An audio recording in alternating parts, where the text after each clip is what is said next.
ఢిల్లీలో బీజేపీ భారీ విక్టరీ సాధించడంతో ఇప్పుడంతా సీఎం ఎవరనే దానిపై చర్చ నడుస్తోంది. ఢిల్లీ ముఖ్యమంత్రి ఎవరు కానున్నారు, పోటీలో ఎవరెవరు ఉన్నారనే దానిపై ఢిల్లీలోనే కాకుండా దేశవ్యాప్తంగా చర్చ నడుస్తోంది. ఇక సీఎంగా పర్వేజ్ సింగ్ వర్మ పోటీలో ఉన్నట్లు తెలుస్తోంది.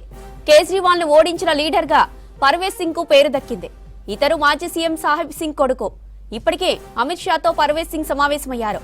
ఢిల్లీ బీజేపీ చీఫ్ వీరేంద్ర సచ్చిదేవ్, కైలాష్ గెహ్లాట్ తో పాటు దళిత నేత దుష్యంత్ గౌతమ్ పేర్లను అధిష్టానం పరిశీలిస్తున్నట్లు సమాచారం ఉంది. ఢిల్లీలో బీజేపీ భారీ విక్టరీ సాధించడంతో ఇప్పుడంతా సీఎం ఎవరనే దానిపై చర్చ నడుస్తోంది. ఢిల్లీ ముఖ్యమంత్రి ఎవరు కానున్నారు, పోటీలో ఎవరెవరు ఉన్నారనే దానిపై ఢిల్లీలోనే కాకుండా దేశవ్యాప్తంగా చర్చ నడుస్తోంది. సీఎంగా పర్వేజ్ సింగ్ వర్మ పోటీలో ఉన్నట్లు తెలుస్తోంది. కేజ్రీవాల్ ను ఓడించిన లీడర్ గా పర్వేజ్ సింగ్ కు పేరు దక్కింది. ఇతను మాజీ సీఎం సాహిబ్ సింగ్ కొడుకు. ఇప్పటికే అమిత్ షాతో పర్వేజ్ సింగ్ సమావేశమయ్యారు. ఢిల్లీ బీజేపీ చీఫ్ వీరేంద్ర సచ్చిదేవ్, కైలాష్ గెహ్లాట్ తో పాటు దళిత నేత దుష్యంత్ గౌతమ్ పేర్లను అధిష్టానం పరిశీలిస్తున్నట్లు సమాచారం ఉంది. ఇక మరిన్ని డీటెయిల్స్ మనకు అందించడానికి లైవ్ లో మనతో పాటు మదార్ జాయిన్ అవుతున్నారు. మదార్, బీజేపీ గెలుపుతో సీఎం ఎవరనే చర్చ మొదలైంది, అప్డేట్స్ ఏంటి? గెలుపు తర్వాత అందరి కళ్ళు కూడా నెక్స్ట్ సీఎం ఎవరు కాబోతున్నారు బీజేపీ నుంచి అనే దానిపైనే ప్రస్తుతం ఇంట్రెస్టింగ్ గా చూస్తూ ఉన్నారు అందరూ. ఒక 4-5 పేర్లు పరిశీలిస్తున్నారు.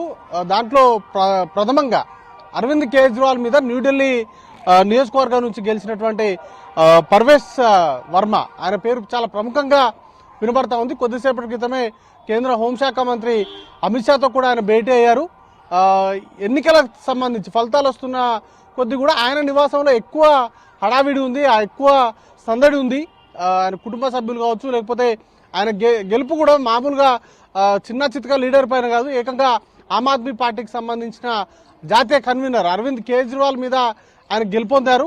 దాంతో ఎక్కువ అటెన్షన్ అంతా కూడా పర్వేజ్ వర్మ పైనే ఉంది. ఆయనే నెక్స్ట్ సీఎం అంటూ కూడా ఒక ప్రచారం జరుగుతూ ఉంది.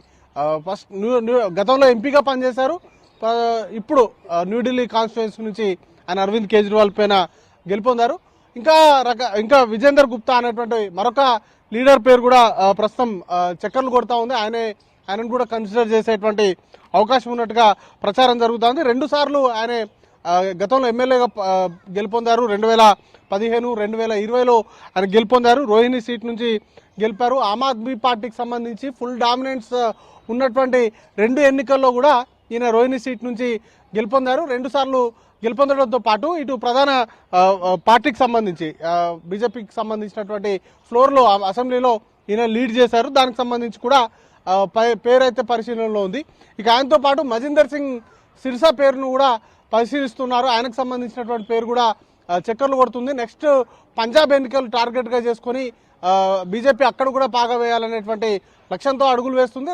దాన్ని దృష్టిలో ఉంచుకొని మజేందర్ సింగ్ సిర్సాకు అధికారం ఇస్తే ఎట్లా ఉంటుంది, లేకపోతే ఆయన్ని సీఎం చేస్తే ఏ విధంగా ఉంటుంది అనేటువంటి అంశాలపైన కూడా అధిష్టానం ఫోకస్ చేసింది. ఇక దాంతో పాటు బీజేపీకి సంబంధించి మరొక దళిత లీడరు, జనరల్ సెక్రటరీగా పనిచేసిన నేషనల్ జనరల్ సెక్రటరీగా పనిచేసినటువంటి దుష్యంత్ గౌతమ్ పేరును కూడా ప్రస్తుతానికైతే పరిశీలిస్తున్నారు. ఆయనతో పాటు హరీష్ ఖురానా, ఈయన గతంలో ఫస్ట్ టైం ఎమ్మెల్యేగా గెలుపొందినప్పటికీ ఫస్ట్ బీజేపీకి సంబంధించినటువంటి ఫస్ట్ సీఎం 1993లో అధికారంలోకి వచ్చినటువంటి సందర్భంలో మదన్ లాల్ ఖురానా మొదటిసారి సీఎంగా పనిచేశారు బీజేపీ నుంచి. ఆయన కుమారుడు ఈయనే. ఆ వారసత్వాన్ని కూడా ఉపయోగపడేటువంటి అవకాశం ఉంటుంది అనేటువంటి ఆలోచనలో మొత్తంగా 2 మాజీ సీఎంల కుమారులు ఉన్నారు ఇందులో. పర్వేజ్ వర్మ ఆయన సెకండ్ బీజేపీకి సంబంధించినటువంటి సీఎంగా పనిచేసినటువంటి సెకండ్ పర్సన్ సాహిబ్ సింగ్ సంబంధించి సాహిబ్ సింగ్ వర్మ కుమారుడు పర్వేజ్ వర్మ.